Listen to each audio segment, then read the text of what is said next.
Aujourd'hui, mercredi 15 août 2012, nous sommes dans les célèbres arènes du Grau-du-Roi pour la traditionnelle course du 15 août. Jackie, aujourd'hui, une très grosse affiche au niveau taureau. Oui, on le voit d'ailleurs, ça fait peut-être 1 heure qu'on est là et déjà il n'y a plus de place, c'est complet. Oui, au niveau taureau, c'est vrai, hein, donc il y a Coyote qui sortira premier, le second ça sera à Thor, un taureau aussi solide. Puis le troisième c'est Brutus, ouais, qui est déjà un peu plus facile, hein, les hommes pourront un peu plus se laisser aller, peut-être donner un peu plus de rythme. Et après, ça sera un peu plus compliqué après la course, donc avec Garland qui sortira 4e. Après, c'est le taureau de Nicolin. Non, il y a le taureau de Nicolas avant, c'est-à-dire Tancred, voilà, je ne trouvais pas le nom. Tancred, qui est un taureau beaucoup plus facile. Après Guépard et pour finir Serre et moi. Je pense que la course est bien montée parce que c'est difficile de sortir après Serre et moi. Donc il vaut mieux terminer par un taureau comme ça qui donne tout, qui se livre totalement.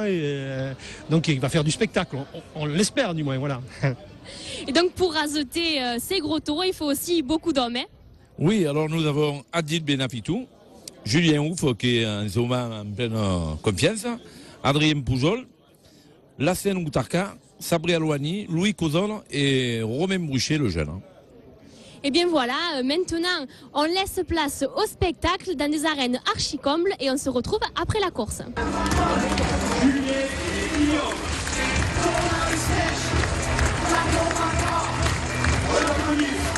Qui déclencheront l'ouverture de la chute. Voici donc aux portes de la chute, livrés durant cette démonstration, les Bull Riders Arnaud et Olivier.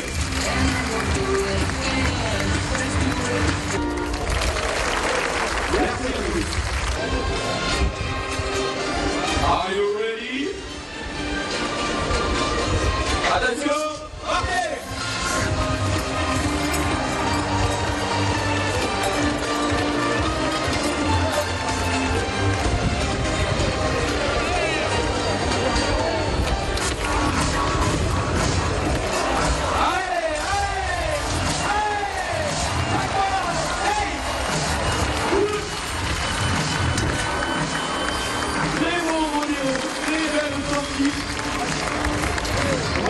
Voilà un champion qui mérite bien ses titres.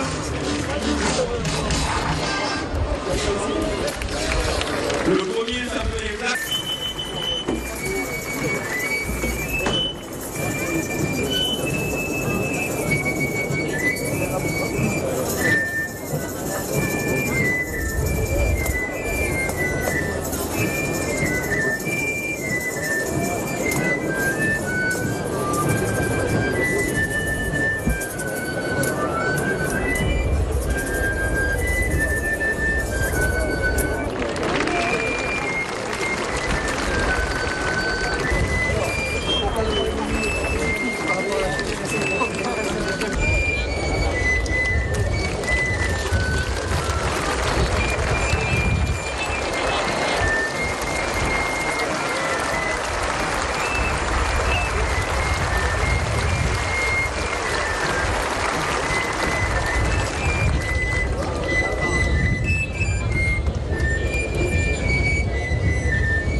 Le taureau qui est la piste pour notre Coyote, il appartient à la manade de Cayenne. Et premier taureau de cet après-midi, Coyote de la manade de Caillan, un taureau sérieux pour commencer cette course. Oui, Coyote, on le connaît, donc, puisqu'il a fait la cocarde d'or. C'est un taureau un peu difficile, qui se tient et qui peut avoir des réactions un peu particulières et souvent imprévisibles. On l'a vu d'ailleurs ici avec le petit jeune de Bayard, là, qui s'est fait prendre un peu. Le taureau a anticipé un peu sa course et il a été obligé de passer entre le taureau et la barrière, mais ça n'était sorti. C'était Mathieu Schuller. Et niveau raseteur qu'on avait oublié tout à l'heure, il y a aussi Marc Sanchez et Boris Sanchis. Ce ne sera pas de trop pour cette grande course. Ouais, 2 raseteurs de plus qui sont rajoutés. Et je pense que c'est bien parce qu'il les faudra. Vu les taureaux qu'il y a, il les faudra. Oui, on voit quand même que c'est un taureau qui se réserve beaucoup. Il se tient un peu dans les barrières. Il va falloir que les hommes aillent le charger. On sait même qu'il a, dans sa tête, il a toute la cocarde d'or à cette rousse qu'il a pris ce jour-là et il se livre pas trop. C'est vrai qu'il était surtout plus droitier que gaucher. Et là, il vient un petit peu sur les gauchers, mais à droite, pour le moment, il se livre pas trop.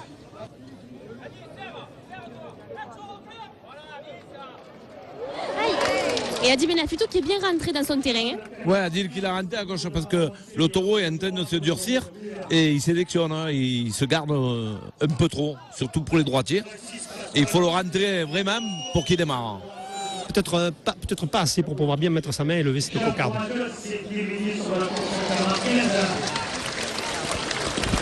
Et là, un beau rasé avec Louis Cozol qui vient de lever le premier gland. Oui, Louis qui a le biais du taureau. On l'a vu la dernière fois qu'il est sorti là. Il avait fait la ficelle et une paire d'attributs dessus. Il a le biais du taureau, il le rasette bien. Et il fera presque sa course devant l'autoril. Ouais, il a trouvé son coin, le taureau. Il sait que c'est là qu'il est le moins embêté par les radoteurs.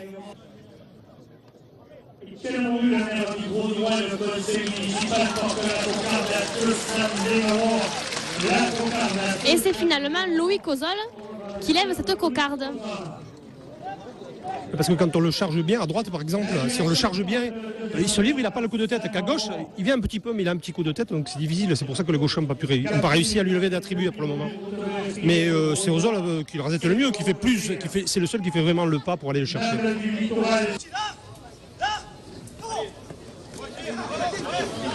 C'est dur pour poser la main pour les gauchers. Oui, à gauche, il a un petit coup de tête. Donc il fait un petit pas, c'est dommage, mais il a un petit coup de tête. C'est pour ça qu'il manque souvent. Alors qu'il l'a pas à droite. Mais au départ, le taureau, avant qu'il fasse la cocarde d'or, il était plus droitier. Oui, là, Julien Ouf, sur 2 rasés, il s'est fait un peu manger le bras à cause du coup de tête. Ouais, Julien, il lui met franchement la main, et carrément, et le taureau à gauche, il a un coup de revers. Et il aurait pu l'accrocher au bras.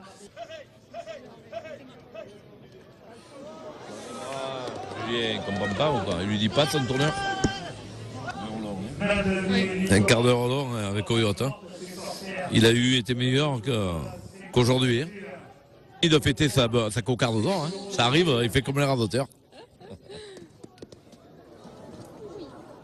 Et dernière minute de course, Gérard venait de le dire, il est décollé, il faut en profiter. Et c'est là qu'il vient de lever le deuxième gland. Ouais, le taureau était à la faute. Et là, il était obligé de venir, le taureau. Il était un peu décollé à la plage.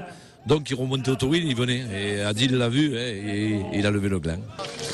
Et bien Coyote qui évidemment rentre ses 2 ficelles puisque le deuxième gland était parti à la dernière minute de course. Un temps en dessous que d'habitude. Oui, le taureau n'a pas fait une bonne course. D'ailleurs, le public a réagi.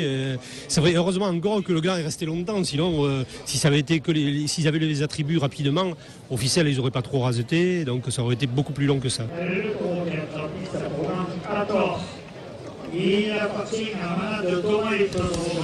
Deuxième tour de l'après-midi, à tort de la manade d'Oma. On espère un quart d'heure un peu moins languissant que le premier. On l'espère, mais c'est quand même un taureau qui est dur. Quand même. La dernière course, il a été bien, mais il a fini un peu difficilement. On sait que le danger aussi, c'est ses cornes. C'est la configuration de ses cornes un peu en avant et surtout à la barrière qui passe cette corne comme un sabre et qui met les hommes en danger.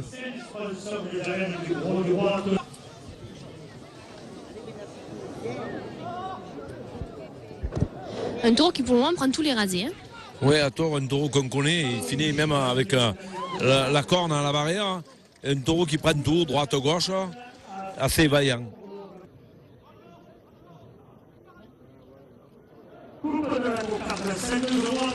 Et c'est finalement Adrien Pujol qui coupe la cocarde. Et c'était un peu chaud avec Loïc Ozol qui avait déjà pris une petite rousse une année par Hathor. Oui, c'était bien l'anticipation, il avait glissé, il était tombé devant, mais après il avait continué à le raseter, il avait même bien raseté, ça lui avait permis à Hathor de gagner le prix d'ailleurs.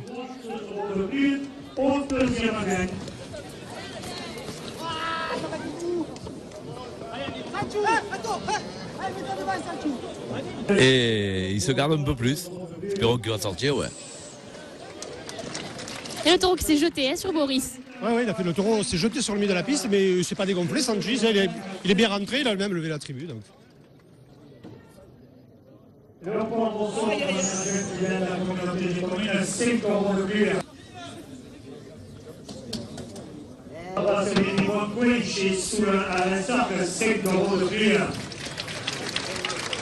Et Adrien qui a bien posé la main là. Voilà, c'est un beau rasé d'Adrien. Donc le taureau était un peu décollé, c'est vrai, mais il a bien fait venir, il a bien mis sa main, mais quand même on voit pas trop de tour de ficelle de défait.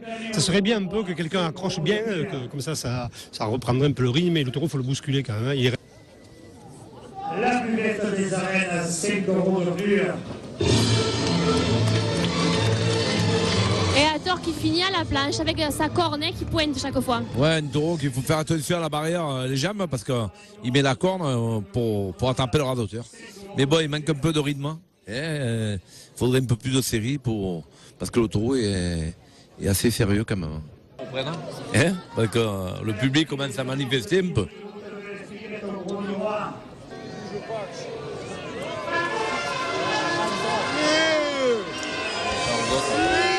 Le public qui manifeste son mécontentement évidemment. C'est normal parce que le public aujourd'hui est une arène comble et bon, le taureau n'est pas radoté officiel à part un peu Adrien et quelques radoteurs qui ont essayé, le reste ils ont même pas essayé et le public gronde sa colère.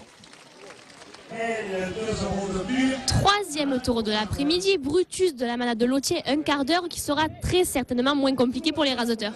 Oui, un taureau qui est un peu moins difficile à radoter que Hathor et qui vient mieux sur le rasé, qui est plus tranquille, donc je pense qu'il radotera un peu plus.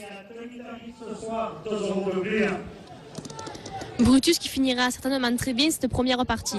Ben, on l'espère, hein, mais c'est vrai que c'est un taureau qui est plus spectaculaire, mais quand même il lui faut un peu de beau, il faut le raseter un peu, que les hommes fassent des fautes et il les exploite assez facilement. Et c'est Loïc Ozol qui lève la cocarde.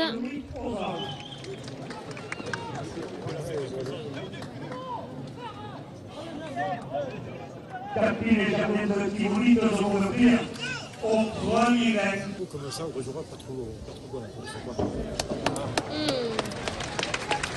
Des arènes du Gros du Roi, 2 euros de plus.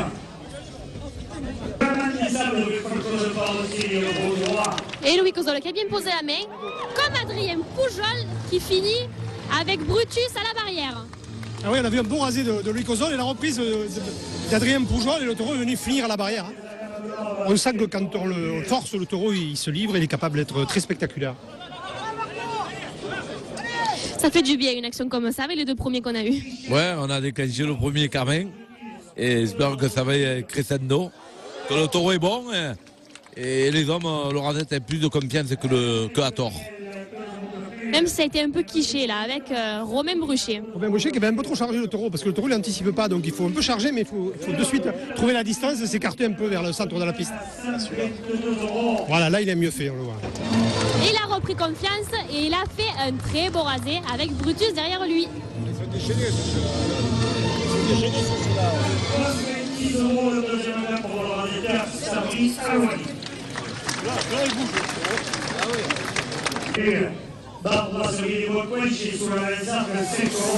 Et un très beau rasé avec Romain Bruchet qui a pris la distance depuis tout à l'heure, il avait été un peu quiché et maintenant on le sent plus en confiance. Oui, il a compris qu'il faut charger mais il faut s'écarter quand le taureau vient à soi et trouver la bonne distance pour mettre sa main. C'est dommage qu'il n'ait pas crocheté un gland, là pour lui il se serait mis en confiance.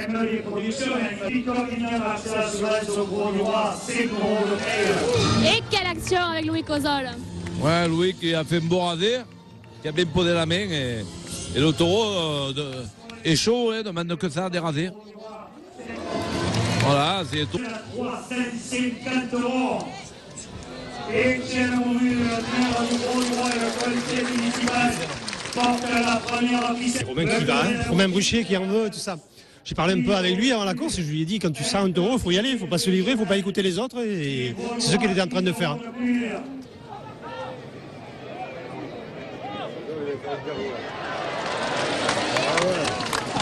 Et un beau geste de Loïc Ozol qui vient de lever cette première ficelle.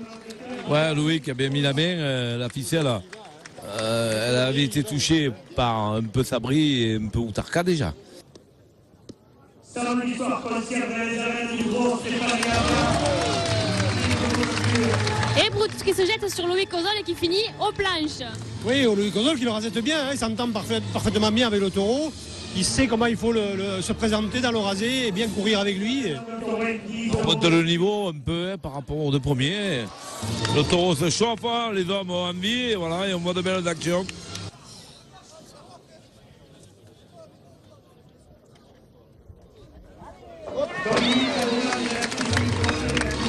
Oui, alors, Loïc il a cherché un peu son pied là et le taureau a failli l'accrocher à la plage.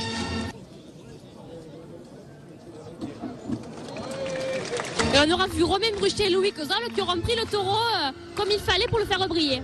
Ouais, Loïc l'a très bien radoté. Hein. Il a fait faire 4-5 grosses actions à la barrière. Et on voit le public demande qu'à se chauffer. Hein. Les gens debout applaudissent. Et c'est bien. Et j'espère qu'on va se régaler après la deuxième partie. Eh bien, on se retrouve après la page de pub.